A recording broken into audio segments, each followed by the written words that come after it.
All right, guys. Tonight's notes are entitled The American Revolution Part 1. So, what we're going to be doing is looking at the first years of the fighting in this Revolutionary War. And we're going to begin by talking about the fighting around Boston in 1775 and 1776. I'm going to try and move pretty quickly because this movie has to be under 15 minutes. So, let's get started. The fighting, last time we were talking about fighting was the battles of Lexington and Concord, which happened in April 19th, 1775. Um, the battles of Lexington and Concord end with 73 British soldiers dead and 200 soldiers wounded, whereas the colonists didn't have a significant number of casualties. Many of the British casualties were suffered after the battle themselves, after the open field fighting, when they were working their way back to Boston. The Minutemen, this Massachusetts militia, basically harassed them all their way back to Boston. And if you remember from our previous notes, the British had set out from Boston in the first place to try and capture this rumored stash of militia weapons and ammunition, but the colonists were able to save most of these because of these battles. Afterwards, the British are going to maintain control of Boston, while the Minutemen, this militia from Massachusetts, are going to control the surrounding areas of Massachusetts, the area surrounding Boston. So that's kind of the status quo for a while. Until a rumor is heard that the British are going to try and seize Bunker Hill, which was a hill that overlooked the city of Boston. So the Minutemen, hearing about this, seized nearby Breed's Hill. And you can see from that picture, Breed's Hill is the one in the middle. This was a really important strategic place because it was high ground overlooking the Charles River, overlooking Boston Harbor, giving the people who controlled this area, the army that controlled this area, was at a significant military advantage going forward. So the Minutemen seized Breed's Hill, and that sets the stage in June 1775 for the Battle of Bunker Hill. The Americans held the high ground, and the British were forced to march up the hill to go and try and take it from them. The orders that were given to the militia, to the Minutemen, was don't fire until the British were close. So don't shoot until you can see the whites of their eyes. So they have to get that close before you fire, because the Minutemen are not as well trained as the British soldiers. They're not as good marksmen, so they got to suck them up, use the advantage of the high ground as best they can. And the British march up the hill once and are beaten back. And then they march up the hill again and are beaten back. And then finally, on a third time, the British march up the hill and successfully capture it, but only because the Minutemen run out of ammunition. So they take the hill, but really at a heavy price. Shortly after the battle, George Washington, sent by the Second Continental Congress, arrives, and he takes charge of the American forces, the Continental armies, just outside of Boston. Fighting around Boston continues. Later that fall, Americans snuck up to Fort Ticonderoga in New York State, and there they seized 60 large cannons. And during the winter, they brought those cannons all the way down to Boston on ox-drawn sleds. So you can imagine in the middle, dragging cannons through forests, across frozen rivers, on dirt roads, for several hundred miles to get them to Boston. And the cannons arrive in March of 1776. And overnight, George Washington has these cannons placed on hills overlooking the city of Boston. The next morning, when the British soldiers wake up, they realize, oh, we're in trouble. And so they get on their ships and they abandon Boston because they realize the cannons have them pinned down, basically. They have no choice but to flee. To give you a sense of how impressive of a task this is to get these cannons from Fort Ticonderoga to Boston, you can see just to drive today on highways and interstates would take 4 hours. I think if you were just walking it would take over 120 hours, and that's not carrying or pushing ox-drawn sleds with heavy cannons. So Going forward, the colonists have control of Boston. The British have really seized it, and that sets the stage for the fight for New York. And as you can see from this painting, even though it's not the highest quality, you can see the British are landing outside of New York.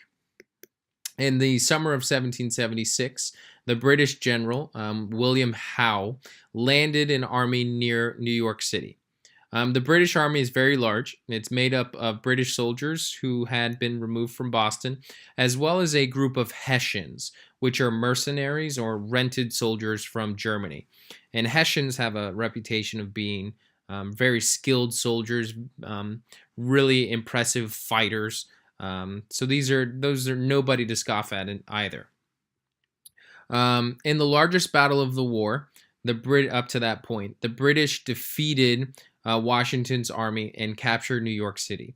And this gave the British control of the important Hudson River and New York City, the center of commerce. When you look at this battle, you notice that Washington makes several huge mistakes that really cost him and cost the Continental Army. First of all, he gets out-generaled by General Howe. He guesses wrong several times about where and how and when Howe is going to attack, and Howe uses that to his advantage. As he's retreating, Washington almost gets trapped in Brooklyn by the British. And if Washington and his army gets trapped and captured, the Revolutionary War would have ended at the Battle of New York. That would have been it. He almost gets trapped, but he is able to escape.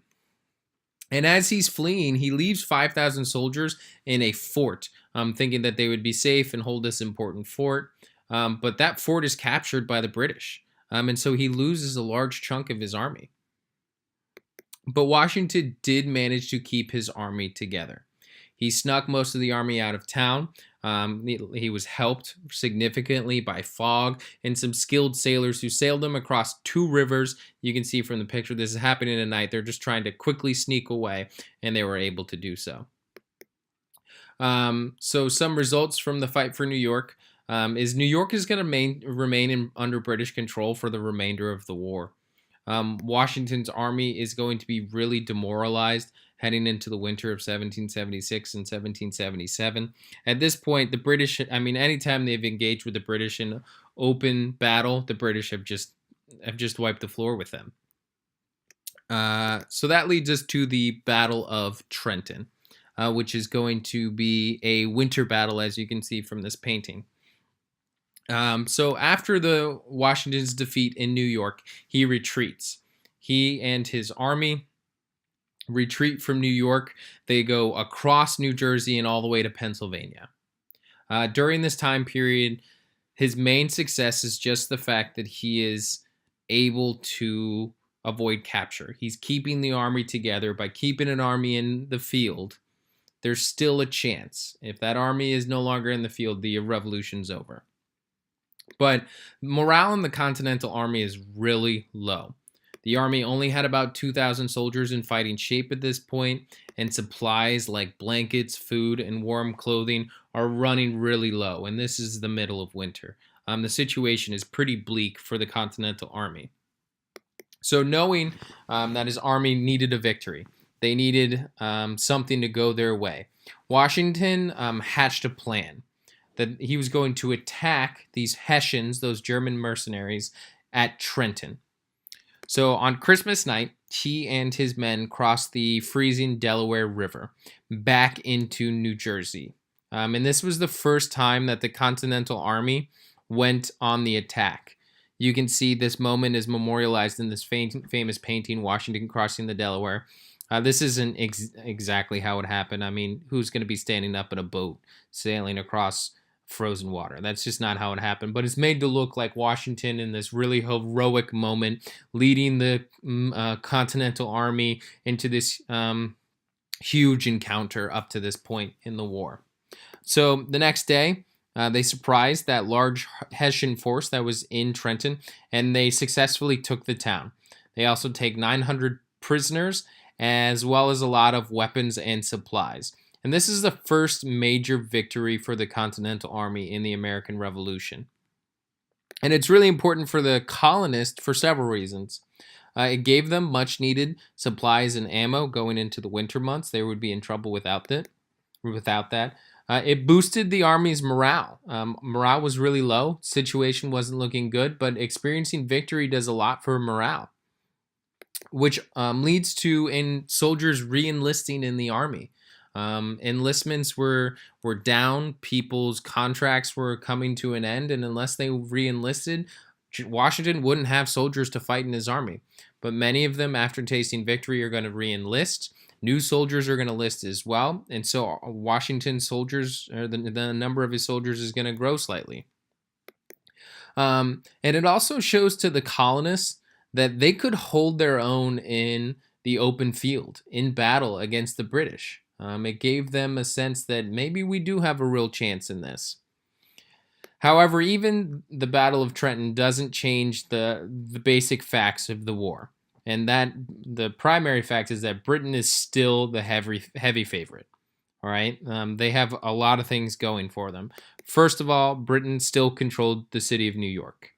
This is a hugely important city, and the colonists can't do anything about it. The British also still had the larger army. They still had the better trained army. Militarily, they had a significant advantage. And in 1777, the British capture Philadelphia, which at this point is the capital for the colonists. This is where the Second Continental Congress had been meeting. And so that Congress is forced to flee, and they go to Baltimore. And so that'll set the stage for our second set of notes, American Revolution, Part 2, and the second half of the Revolutionary War, which we'll get to later.